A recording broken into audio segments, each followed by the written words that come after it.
Hello everybody and welcome back to this week's edition of TCS Student News. I'm your host Aidan. And I'm your host Sean. Let's get right into the news. Last week in Venezuela, the Venezuelan self-declared president, Juan Guaido, attempted a military rebellion, but failed and is now considering asking the U.S. for military intervention in the civil war conflict in Venezuela. The president of Venezuela, Nicolas Maduro, responded to this by showing off his military control of the nation's army. President Donald Trump, however, said that he is not going to get involved in this conflict militarily. The country is now going through a desperate time period. People are starving on the streets due to the inflation caused by the U.S. sanctions.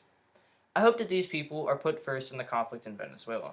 And I hope that the civilians will finally be able to live their lives normally. A few days ago, North Korea tested a new short-range missile, and President Donald Trump's administration wants to prevent this from happening again. The missile that was fired was believed to be the same missile that North Korea showed off last year at a military parade. The test has startled regional allies, and they said that North Korea's missiles are improving.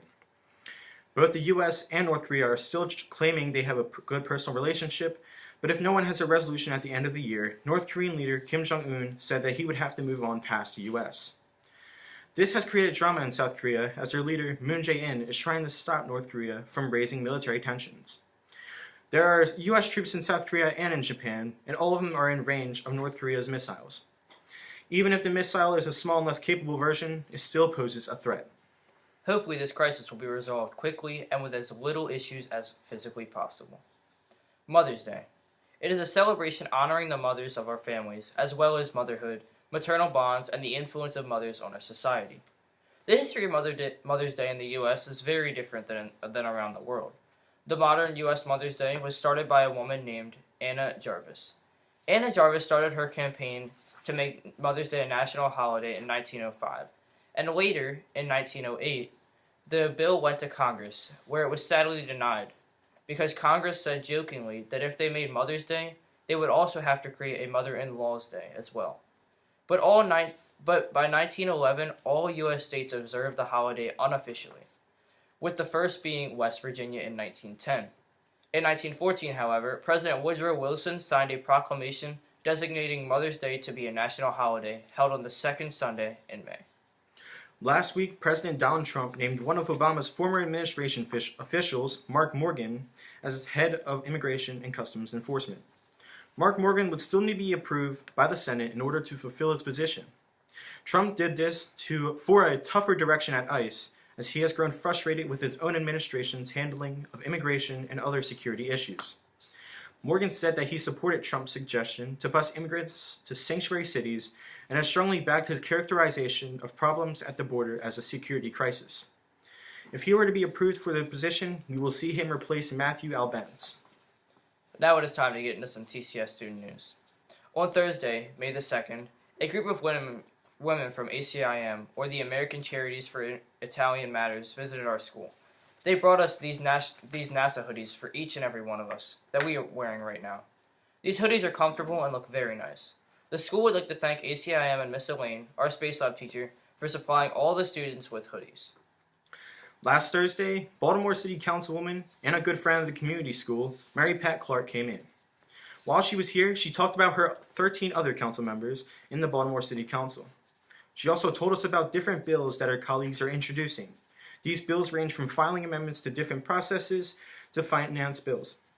After this, she taught us a little bit more about the Maryland General Assembly and the 3 levels of government. We learned a lot from Mary Pat Clark, and we can't wait to see her again soon. Thank you. On Friday, May the 3rd, a woman by the name of Regina Boyce came into the school for a conversation with. Regina Boyce is a newly elected representative of the 43rd District in Maryland. She spoke about her job and what it is like on a daily basis, some of her viewpoints and topics that are happening right now, and even gave us some insight into how the newly elected Speaker of the House was chosen. The conversation was absolutely amazing, and we would be honored to have Regina Boyce at TCS again. Thank you so much for coming in to speak with us. On Wednesday, May the 8th, it was Miss Peg's birthday, and on Monday, May the 6th, it was Miss Carol's birthday. Thank you both for everything you do for the school, and we can't thank you enough. You both add so much to every room that you're in, and I couldn't imagine a school without you both. Nothing would be the same. You both are amazing people, and we are really happy to have you as part of the TCS family. Happy birthday, and I hope you both have a great year. Miss Carol came in on her birthday and made us some delicious sloppy joe for lunch. We also got pizza from Domino's on Friday and from Olivia's dad on Wednesday. Thank you all for making us lunches. On Tuesday, May the 7th, we took a class trip to the aquarium. We were invited to go with the CSI group from Hopkins University that has been teaching a year-long CSI lab to the biology class here at TCS. We learned a lot about fish and different species of animals. We had a great time. We couldn't have planned a better trip. It was cool to see all the animals and different species. We had a lot of fun. Thank you so much, CSI. On Monday, the government class went to City Hall. When we arrived, Mary Pat Clark was already waiting for us. She brought us into to the council chamber to watch bills get introduced and to see a nominee for the new city council president, who happened to now be Brandon Scott. Congratulations on your new position. Next, Mary Pat Clark sent us to the mayor's ceremonial room, and we watched as Brandon Scott got sworn in as the new city council president. It was truly a historical moment. After the inauguration, Mary Pat Clark proceeded to tour us around the building on both the mayor's floor as well as the city council's floor. She taught us many things along the way. This trip was truly an amazing experience. On Wednesday, Janai, an alumni of the school, visited the school. We would like to congratulate Janai on making the Dean's List in college. To get the Dean's List in college, you have to have a GPA of 3.5 or higher, and Janai has accomplished that.